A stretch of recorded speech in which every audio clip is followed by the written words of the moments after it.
En tant que soignant confronté à un patient présentant un risque suicidaire, il existe quelques outils permettant de diagnostiquer ce risque et son degré. L'échelle d'évaluation RUD a été proposée par M. Christian Lafleur et la professeure Monique Seguin dans leur ouvrage intitulé « Intervenir en situation de crise suicidaire ». Que veut dire RUD ? La grille RUD permet d'évaluer 3 dimensions : le risque, l'urgence, la dangerosité. Pour chacune, on déterminera un niveau faible, modéré ou élevé. Cependant, dans la pratique, l'ordre des dimensions d'évaluation diffère en fonction des situations. Ainsi, l'ordre est le plus souvent urgence, dangerosité, risque. C'est la corrélation de ces 3 dimensions qui va permettre d'évaluer la potentialité d'un passage à l'acte suicidaire. Il ne faut pas nécessairement que les 3 dimensions soient évaluées tout en degré élevé pour que le potentiel suicidaire soit élevé. Le risque. Cette dimension permet d'évaluer le risque suicidaire en considérant les connaissances épidémiologiques sur les facteurs aggravants et les facteurs de protection permettant de l'écarter. En premier lieu, les principaux facteurs sociaux aggravants.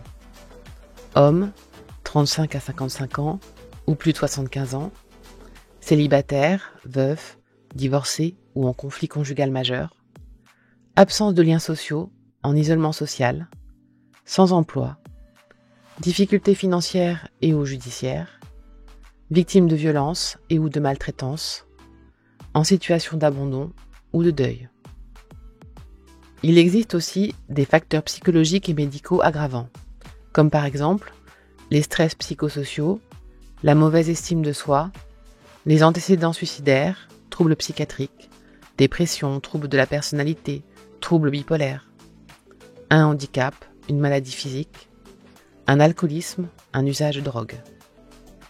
Il convient aussi de questionner le patient sur ce qu'il trouve de positif dans sa vie, des éléments qui lui font du bien, auxquels le patient se rattache, appelés facteurs de protection ou pensées velcro.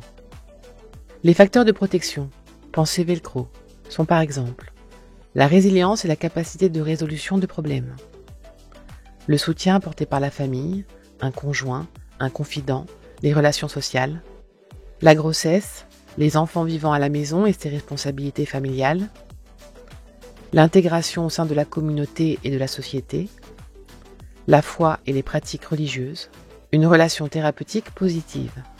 Ces facteurs de protection sont importants à questionner dans la mesure où ils peuvent ralentir ou bloquer la crise suicidaire. C'est donc la balance entre facteurs de risque et facteurs protecteurs qui permet d'évaluer le risque suicidaire. Il est souvent considéré qu'un patient réunissant au moins 5 facteurs aggravants est en risque élevé.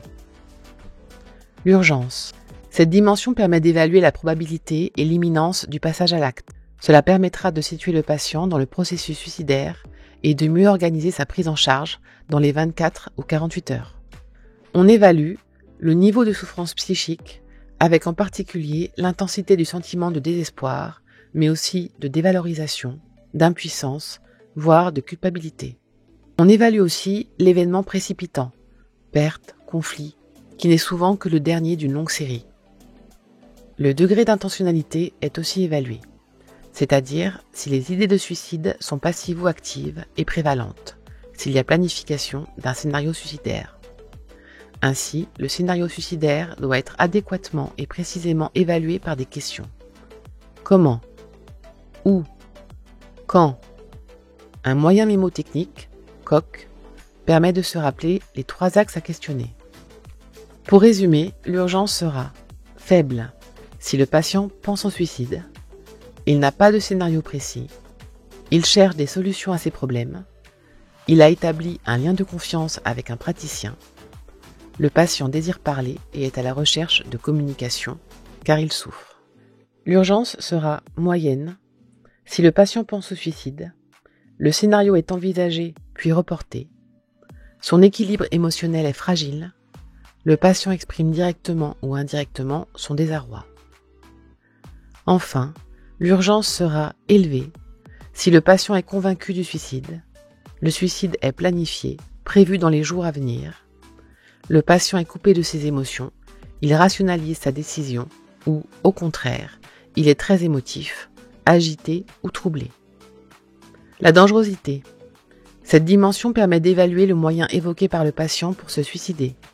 On évalue la létalité du moyen envisagé par le patient pour mettre fin à ses jours, comme par exemple arme à feu, voie ferrée, pendaison, noyade, autolyse médicamenteuse, immolation, électrocution, phlébotomie, impact véhiculaire, asphyxie, défenestration.